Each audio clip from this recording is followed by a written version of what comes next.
এবার হাদিস শুনেন, আল্লাহ রাসূল সাল্লাল্লাহু আলাইহি ওয়াসাল্লাম বলেন, ইত্তাকু দাওয়াতাল মাজলুম ওয়া ইন কানা কাফিরান ফাইন্নাহু লাইসা দুনা হিজাবান।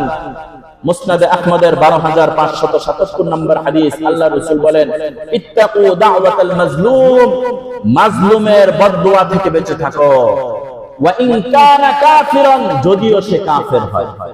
খুব খেয়াল করেন, ইত্তাকুল, আল্লাহ রাসূল বলেন, ইত্তাকু দাওয়াতাল মাজলুম, মাজলুমের বদদুয়া থেকে বাঁচো, ওয়া ইন কানা কাফিরান, যদিও সে কি হয়, কাফের হয়।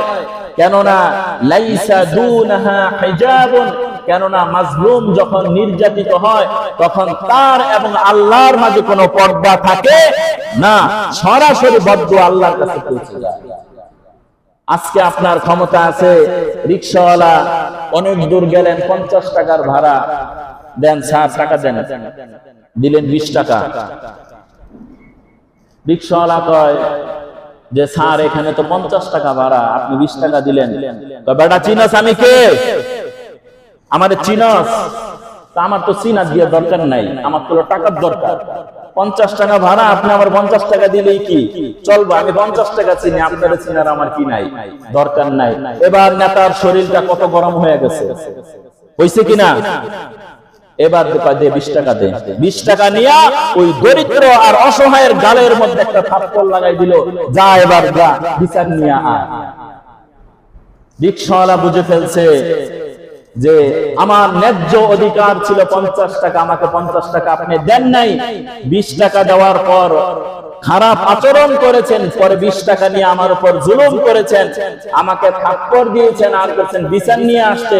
ওই নেতার বিরুদ্ধে বিচার দাবি করলে ওই রিকশাওয়ালা জান থাকবে?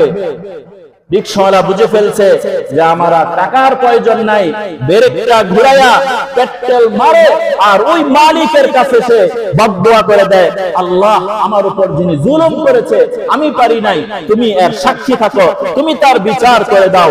আজকে দেখা যাবে ওই যারা এই উপরস্থ যারা রয়েছে এরাই আশেপাশের মানুষের মাধ্যমে নির্যাতিত হয়ে যায়।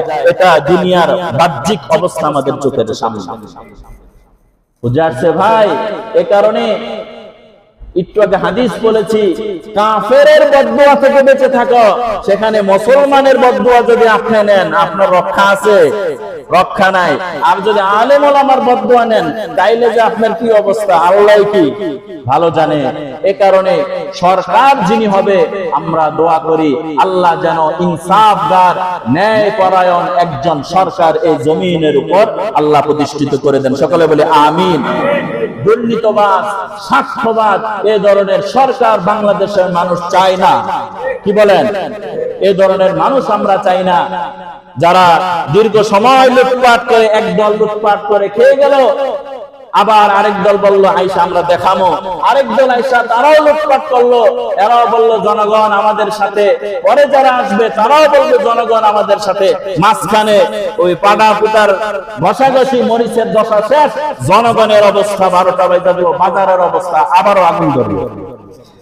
কি বলেন? সাধারণ মানুষ ক্ষতিগ্রস্ত হয়ে যাবে। এ কারণে প্রতিটা মানুষের উপর জিম্মাদারি, 1 নাম্বার কথা হচ্ছে আমি নিজের উপর জুলুম করব না। বুঝে আসছে ভাই? আমি নিজের উপর কি করব না? জুলুম করব না। আজকের আলোচনা এই প্রতিজ্ঞাগুলো হোক। 1 নাম্বার, আমি নিজের উপর কখনো জুলুম করব না। 2 নাম্বার, আমার অধীনস্থদের উপর আমি কখনো জুলুম করব না। আর 3 নাম্বার, আপনি যদি দায়িত্বশীল হন, যে ক্ষেত্রে যেখানে দায়িত্বশীল হন, কখনো আপনার হক আর ইনসাফের কথাগুলো আপনি বলবেন।